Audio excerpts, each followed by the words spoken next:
बेटा, हाँ माँ, बोलो। आज तेरे मामा के यहाँ हवन और कीर्तन है, तो बेटा तू मेरे साथ चल लेना। माँ, मामा जी की यहाँ हवन और कीर्तन में मेरा क्या काम है? तो बेटा तुझे वहाँ काम कराने थोड़ी लेके जा रही हूँ, मैं अकेली जा रही हूँ तो सोचा तुझे साथ ले चलती हूँ।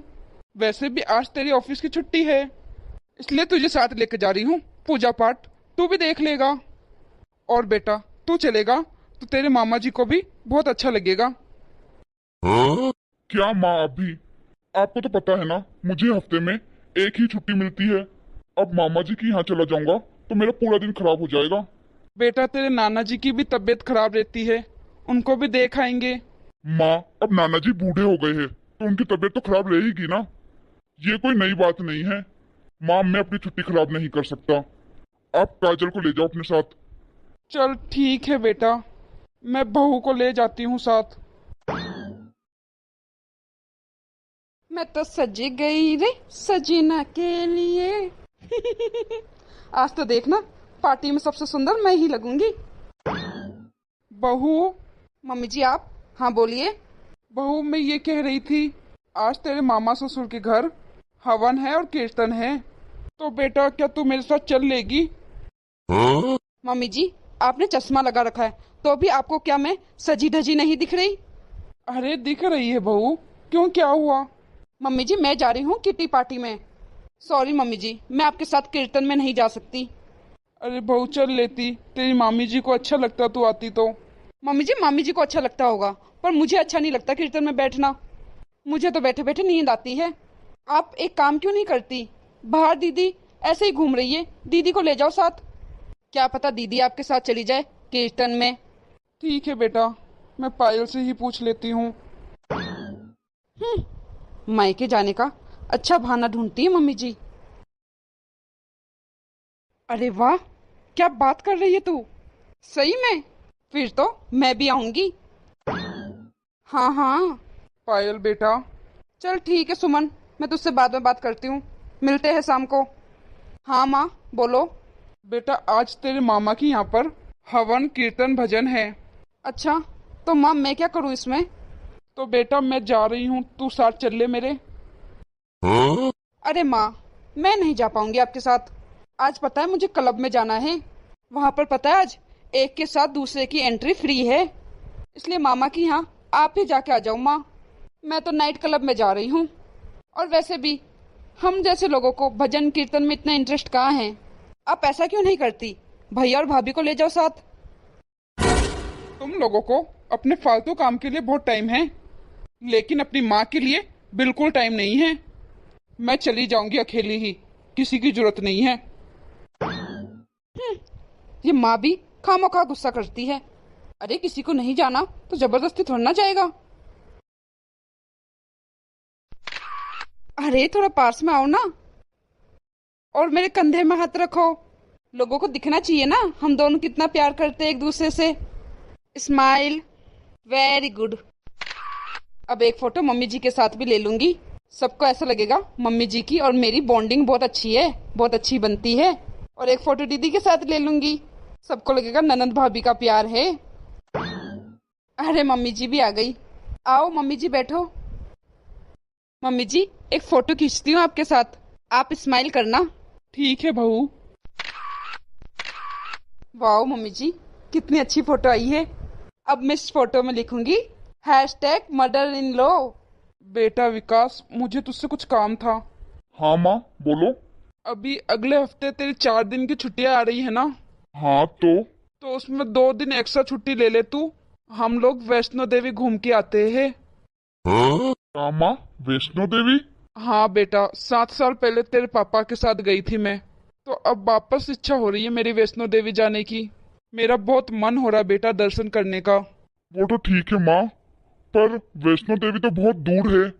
हाँ बेटा मुझे पता है, तभी तो तुझे कह रही हूँ 2 दिन की छुट्टी एक्स्ट्रा ले ले। और वैसे ही बेटा, कितने सालों से हम एक साथ कहीं घूमने नहीं गए हैं, इसी बहाना कहीं घूमना भी हो जाएगा। क्यों बहू?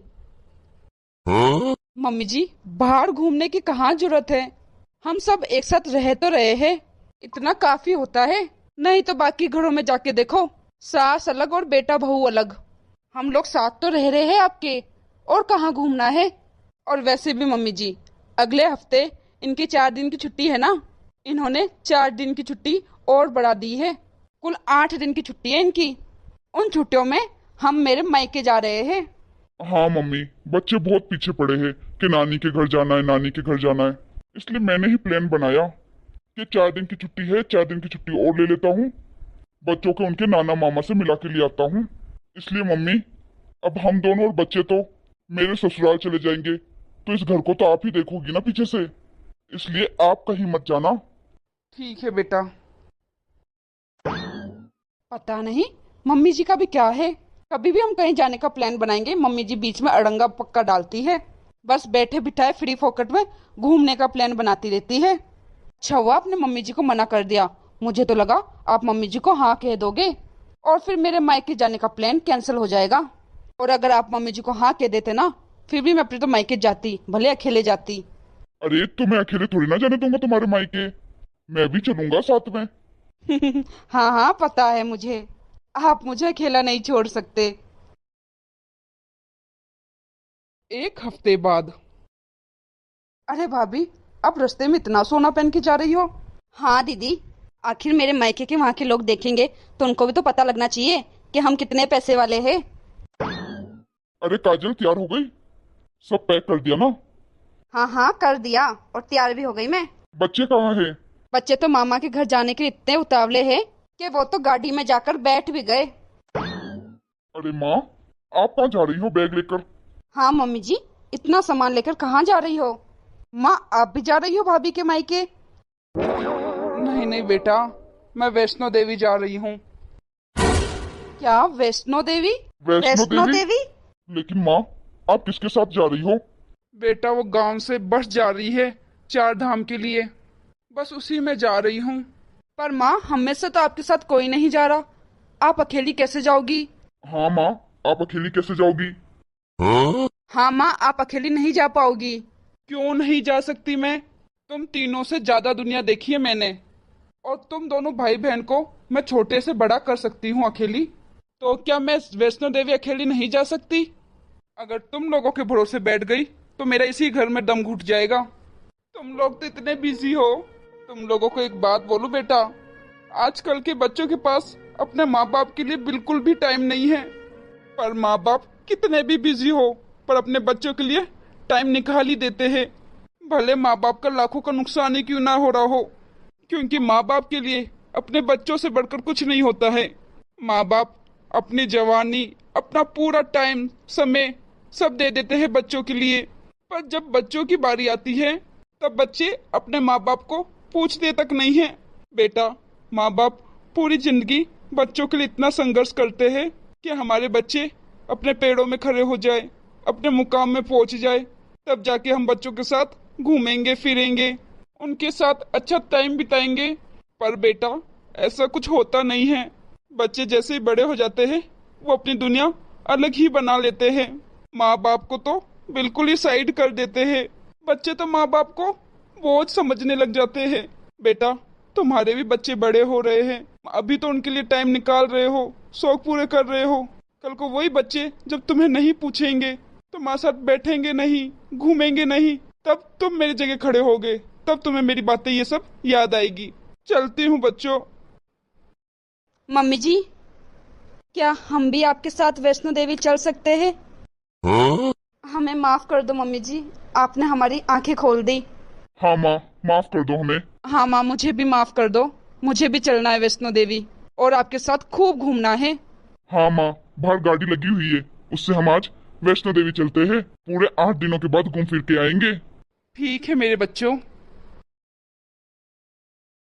हेलो दोस्तों, तो कैसी लगी आपको हमारी ये कहानी? कमेंट में हमें जरूर बताना।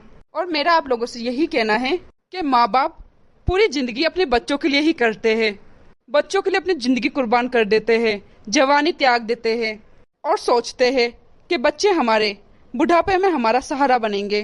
पर ऐसा होता नहीं है। बच्चों को तो अपनी अलग दुनिया बनानी होती है। बच्चों को तो अपने माँ बाप कांटे की तरह लगते हैं फिर। इसलिए मेरा आप लोगों से यही कहना है कि अपनी जिम्मेदारियों के साथ साथ अपनी जिंदगी जी लेना चाहिए और अपने शौक पूरे कर लेना चाहिए, क्योंकि बीता हुआ समय और बीती हुई जवानी लौट कर वापस नहीं आती। वीडियो अच्छी लगी हो तो लाइक, परिवार में शेयर जरूर कर देना। और अभी तक आपने हमारे चैनल को सब्सक्राइब नहीं किया है तो फटाफट से सब्सक्राइब कर देना, ताकि ऐसी ही वीडियो आपको आगे देखने को और मिलती रहे।